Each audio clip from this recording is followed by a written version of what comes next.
You know, another thing that's really made a big difference in the Middle East, and that's another reason why I wrote this book, ISIS, Iran, and Israel, is the Iranian nuclear deal that was signed this past summer.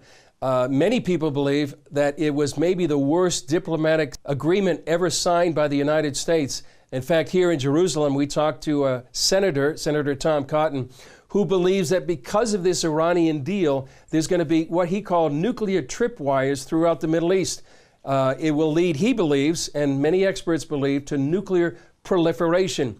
The reason for that is there's a great schism in the Middle East and in the Islamic world between Shiite Islam and Sunni Islam. In fact, Saudi Arabia, which represents Sunni Islam, has a fear of Shiite Iran. So when they see that this Iranian nuclear deal may guarantee a pathway for Iran to get a nuclear bomb, then they too are going to try to get a nuclear weapon. In fact, Pakistan weighed in on this Sunni-Shiite divide. Pakistan, which is a Sunni nation, said to Iran, if they threaten Saudi Arabia, Pakistan will wipe Iran off the map. And that just shows you how precarious things are happening right now in the Middle East. And so Iran is still bent on the destruction of Israel.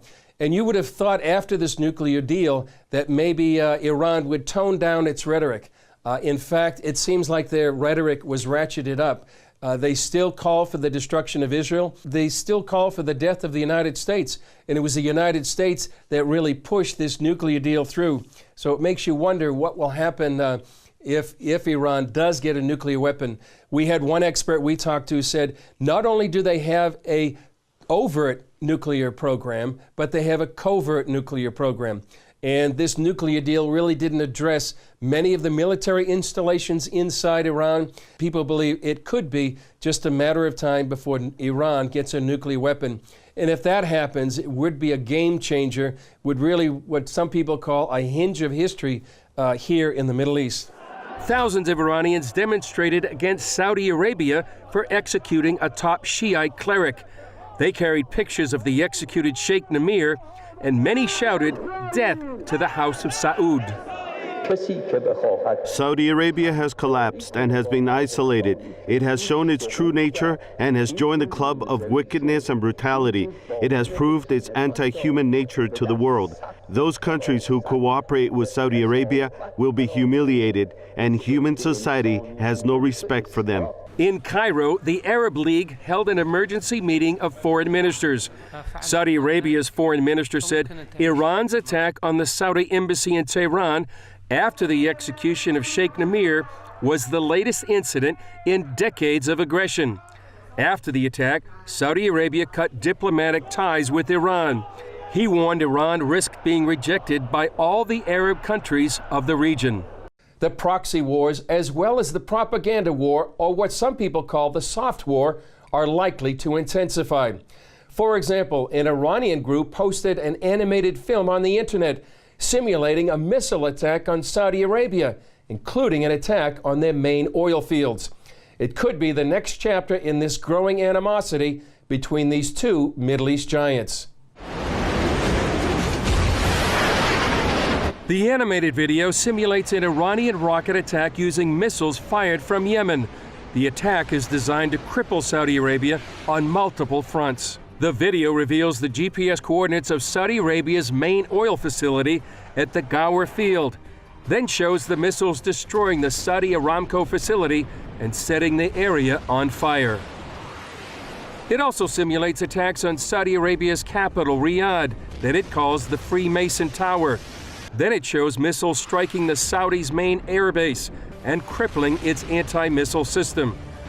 An Iranian expert told CBN News the group behind the film doesn't get funding from the government, but it is affiliated with the Iranian Revolutionary Guard Corps and gets its inspiration from them. The concern for many in the region is that the rivalry between the two Middle East titans will escalate from a video to a direct confrontation on the battlefield. And what's Russia's current role in all of this? There's a chapter in the book called "The Russians Are Coming, The Russians Are Coming." For those of you who may remember, in the United States in 1966, there was a movie made by that title, And that was the Cold War at that time, when the United States and the Soviet Union right now were at odds, and there was like a nuclear showdown. And this particular movie was a comedy. But right now, it's not a comedy. The Russians have come in to the Syrian civil war like never before, and they have really tilted the balance of power in the Middle East. And what I mean by that is that what happened is that the Obama administration has made a decision to withdraw its presence and its forces from the Middle East, which has left a vacuum. And that vacuum has been filled by Russia in many ways, particularly in the Syrian civil war. And it seems right now that Russia has the advantage in many ways and a leverage of power that is going on in the Middle East like they haven't had for decades. In fact, for decades, it has been the U.S. foreign policy to keep Russia out of the Middle East in a really robust way. And right now, that has changed in just the last 2 months. Another effect of the Syrian civil war is the refugees, and that has really had a huge impact and change inside Europe. Perhaps in Romania, you're feeling the impact of that. Certainly, when I was in Brussels in Belgium just a couple of weeks ago, reporting on the terror attacks there, they're very concerned about the impact that Muslims that have a great animosity in many ways towards Jews, what impact that it's going to have on European Jews. In fact, we talked to a couple of people there in Brussels who said that when the Jews get together for a social event, almost every time the conversation comes to the fact, are we going to leave Belgium? Are we going to be able to stay? Is it going to be safe? Where do we go? Do we go to Israel? Do we go to other places? And now that's already happening in France, where there was a record number of French Jews that have made aliyah or immigration here to Israel. And they expect another record number of Jews from France to come here to Israel. And that just sets the tone of what's happening inside Europe, exacerbated by the influx of more than 1 million refugees. It looks like there will continue to be refugees coming.